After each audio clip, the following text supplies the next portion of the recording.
Suntem în centrul vechi, aproape de casa unde am copilărit până la 10 ani. Aici era intrarea, acolo era apartamentul. Cred că m-am născut într-o familie obișnuită din România. Am fost singur la părinți, am avut o copilărie, pot să zic, fericită. Sunt Răducanu Mihaiță Costin, sunt din București, fac parte din prima generație de absolvenți a liceului de aici din București, din 99. Cred că sunt primul elev al liceului care a fost la Olimpiada Națională, la Olimpiada Națională de Informatică din 98 de la Oradea. Pentru mine realizarea a fost că am fost admis la cea mai bună universitate din Turcia, Universitatea Boğaziçi din Istanbul, de unde am absolvit în anul 2004. Iar în prezent sunt Solution Architect la Deutsche Bank. Dacă m-aș întâlni pe mine la 17 ani, mi-aș spune că viața este frumoasă și să o țin drept înainte. Când aveam vreo 10 ani, deci înainte să fiu la liceu, eram destul de pasionat de chestii astea electronice și părinții mi-au cumpărat un calculator la mâna a doua de la niște prieteni. Era un calculator din ăsta românesc, HC89, la care trebuia să scrii orice program vrei să faci, trebuia să-l scrii de la zero. Aveam niște cărți cu cod, atunci a început. Nu se putea salva pe nimic, nu existau discuri sau ceva. Ce scriai seara, îl închideai, se pierdea. A doua zi trebuia să scrii nou dacă vrei. Dar m-a pasionat, chiar mi se părea o chestie așa extraordinară și interesantă. Nu știu dacă eram foarte bun ca elev, dar îmi plăcea foarte mult informatica. Și de acolo, de la scrie diverse programele, joculețe, de acolo mi s-a dezvoltat, cred că, această pasiune pentru calculatoare. Dar cred că totul așa s-a schimbat un pic atunci când am intrat la liceu internațional.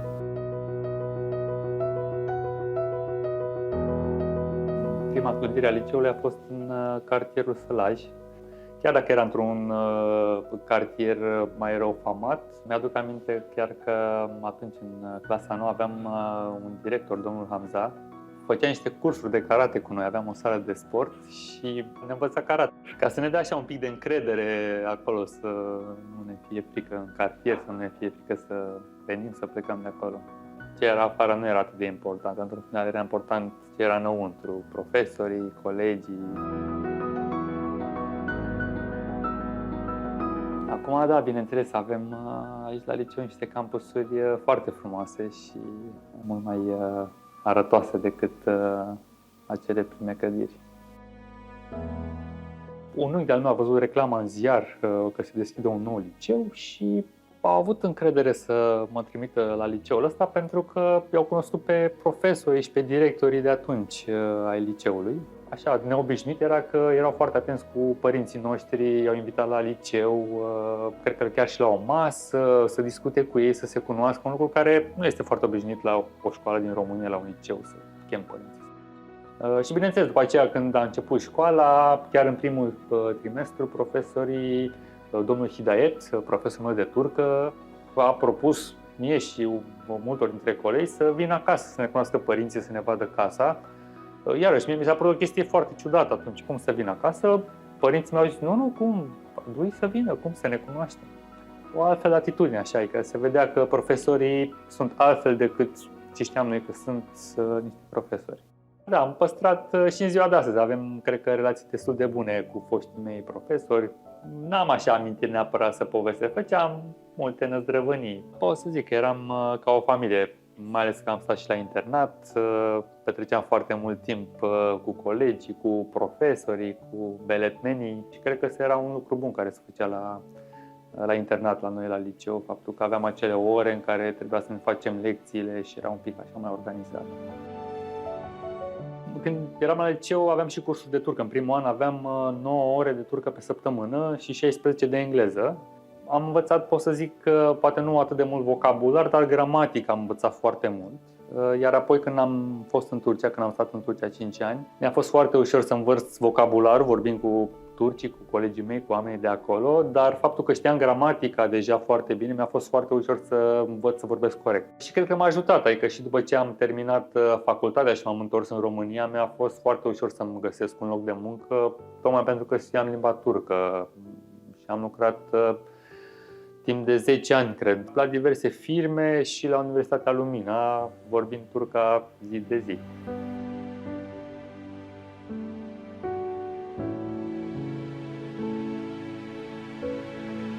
Eram în clasa a 12-a și profesorul de informatică de atunci a venit să-mi propună dacă aș vrea să merg la examen la universitățile din Turcia împreună cu câțiva colegi. Cred că am fost atunci 6 colegi. Inițial nu am vrut să merg, am zis cum să mă duc eu singur în Turcia, ce să caut acolo. Dar părinții au insistat, nu, dacă ai intrat la facultate acolo, trebuie să te duci. Și m-am dus la Universitatea Boğaziçi, am fost admis. În final s-a dovedit că a fost o perioadă foarte importantă a vieții mele. A fost poate un pic greu la început, în primul an, fiind singur într-o țară străină. Am învățat chiar să vorbesc și cu un pic de accent sau cu niște expresii care nu se învață din cărți. Pot să zic că au fost niște ani foarte frumoși. Am avut niște colegi foarte apropiați cu care țin legătura și în ziua de astăzi, cu care am stat acolo la Cămin, în Istanbul. Și ne-am ajutat între noi să trecem cu bine toți acești ani de facultate. La Boğaziçi era și o cultură așa un pic mai vestică, un pic mai poate altfel decât alte universități din Turcia și din România, bineînțeles. Adică era o cultură destul de modernă și europeană, pot să zic. Cred că cel mai cunoscut este campusul de sud, care este chiar pe malul Bosforului, cu vedere la podurile de peste Bosfor. Da, cred că este visul multor studenți să vină să învețe în acel campus. Îmi este dor, dar am și destule ocazii să revăd acel campus. Chiar anul trecut am participat la o cursă cu iahturi pe Bosfor, împreună cu echipa din care fac parte și chiar și lor le-am povestit despre facultatea pe care am terminat-o, le-am arătat campusul, au fost, bineînțeles, foarte încântați. De-a lungul anilor am fost de multe ori acolo, și în vacanță, cu soția, cu mama, chiar am vizitat campusul să le arăt, clădirea facultății.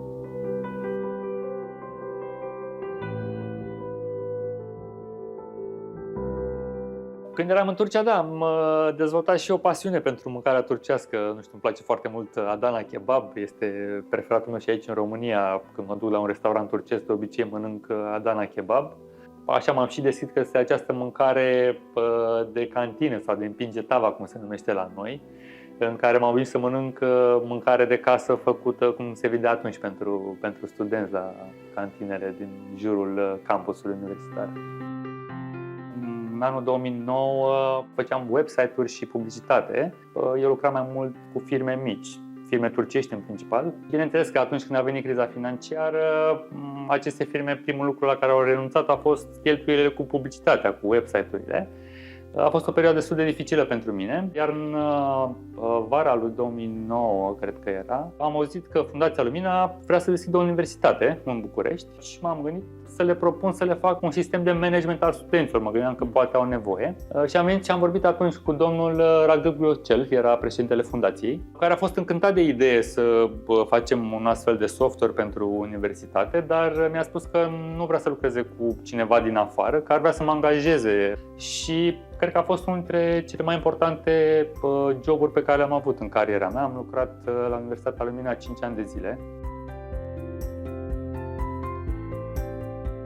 După un an și jumătate s-a creat un departament de PR pe care l-am condus și unde dezvoltam alături de colegii mei programatori, copywriter, designeri, dezvoltam site-urile universității și toate materialele promoționale. Cred că a fost și acesta o perioadă destul de importantă din viața mea, anii petrecuți la Universitatea Lumina ca angajat.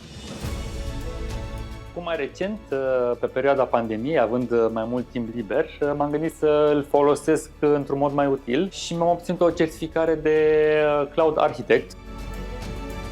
La Deutsche Bank am început ca front-end developer, acum 6 ani de zile. Proiectul era mic, între timp s-a mărit. Acum avem o echipă de 25 de dezvoltatori, al căror coordonator tehnic sunt prezent.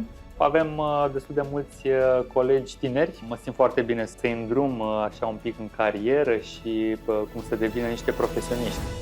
Întotdeauna am văzut-o poate ca pe o investiție să-i ajuți pe cei din jurul tău, pentru că lucrurile bune tind să vină înapoi.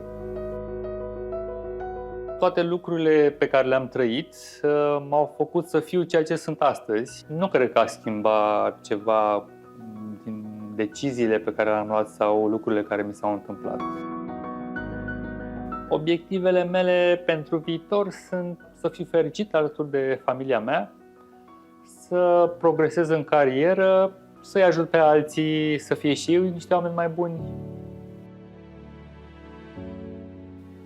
Sfaturi pentru tineri: să aibă curaj, să aibă puterea să facă lucrurile de care le este frică.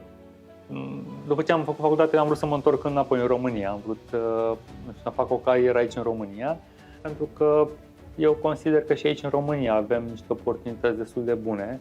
Cred că contribuția pe care o au instituțiile Lumina în România este una foarte mare și de impact. Și sunt sigur că toți sunt niște oameni de o mare calitate și sunt convins că ei vor putea face pe viitor România să fie o țară mai bună și mai dezvoltată. Pentru România îmi doresc să aibă un viitor mai modern decât cel pe care îl avem astăzi. Ce aș vrea să spun la final, dacă aș putea să scriu ceva ce toată lumea ar putea să citească, aș scrie: fii tu însuți, dar fii un om bun.